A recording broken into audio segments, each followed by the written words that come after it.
Hi everybody, welcome to Chimes at Midnight. Some of you may have watched our last video about traveling cocktails in which we described how one would take the Royal Bermuda Yacht Club and travel with it. Today we're going to talk about another cocktail that is also a good traveling cocktail, but two things about it. One, it's very boozy, so you would not want it to be a first choice among traveling cocktails. My general rule is that when you're traveling to somebody else's house, you should generally use shaken cocktails because they tend to be less boozy than stirred cocktails. But it's a really good idea if you think that you have somebody there who loves to drink as much as you do, to have in reserve as perhaps an after-dinner drink, something that can be stirred. So what we're going to do today is introduce to you a really complicated cocktail. Yeah. It's complicated in a lot of ways, but it's a chance to also bring to the table, or to the bar, some ingredients that are very much worth knowing about, and a cocktail that will inevitably send you to the liquor store, and you'll thank us for doing that. So the name of the cocktail is the Gentleman's Exchange. Not a bad name for a cocktail that you're going to travel with. So the first ingredient that we need is Suze. Suze is an ancient ingredient. In fact, pour it in there, Al. I think we would need 3/4 of an ounce. It's bright yellow.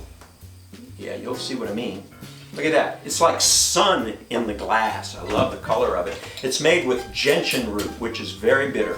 It's not easy to find around here in New Hampshire. I've also looked for it in Massachusetts and not had any luck in Eastern Mass, but I found it in Western Mass, so it can be found.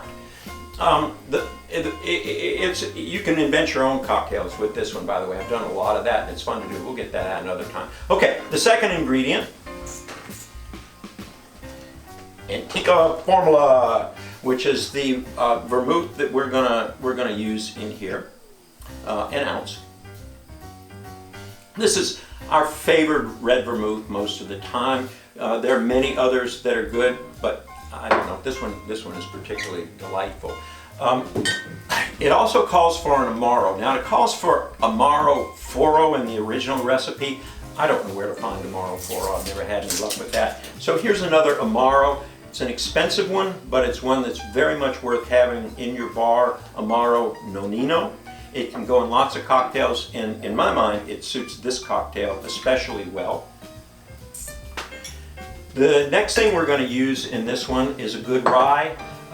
Many home bartenders and many cocktail books recommend Rittenhouse Rye, and they're not wrong to do it. It's 100 proof, and it's not an expensive rye. These days it typically costs under $30, which I think is reasonable for a rye that you want to use on an everyday basis. And I don't remember how much goes in there, Al. 2 ounces. 2 ounces of Rittenhouse.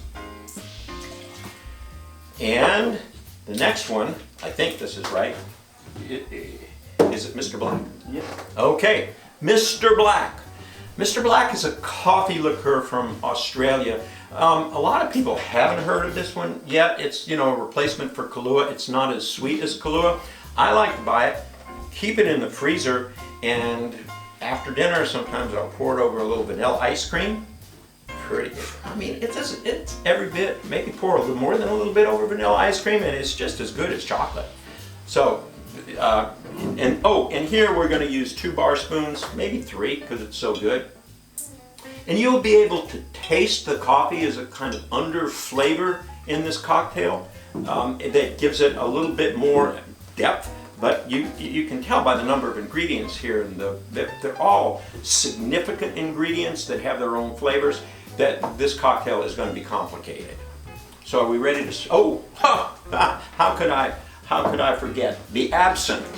So we keep absinthe in a bottle because most of the time we're going to use it as a rinse or as an ingredient the same way you would use bitters. Is that it? Something like that. Is there anything? I think that's it. So we'll stir it up with, how about a big rock? You can easily serve this Again, if you're using it as a traveling cocktail, of course you'd have to upsize by, multiplying the number of ingredients by the number of people. But once you've got it, oh, the phone's ringing. What's that? In Dead Poet Society? God? Yeah, well, anyway. So stir it, and why don't we go ahead and just strain this into a cold coupe. This is a drink that can take a while though, so you might want to put it in a glass with a big rock. But here you go, the Gentleman's Exchange.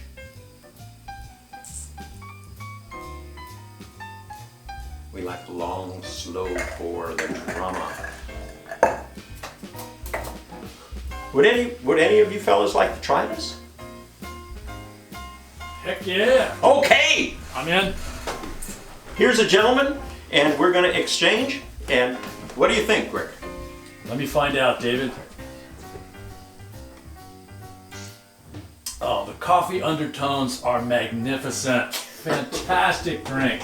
So, Can I just take that with me? yeah, of course you can. So there you go.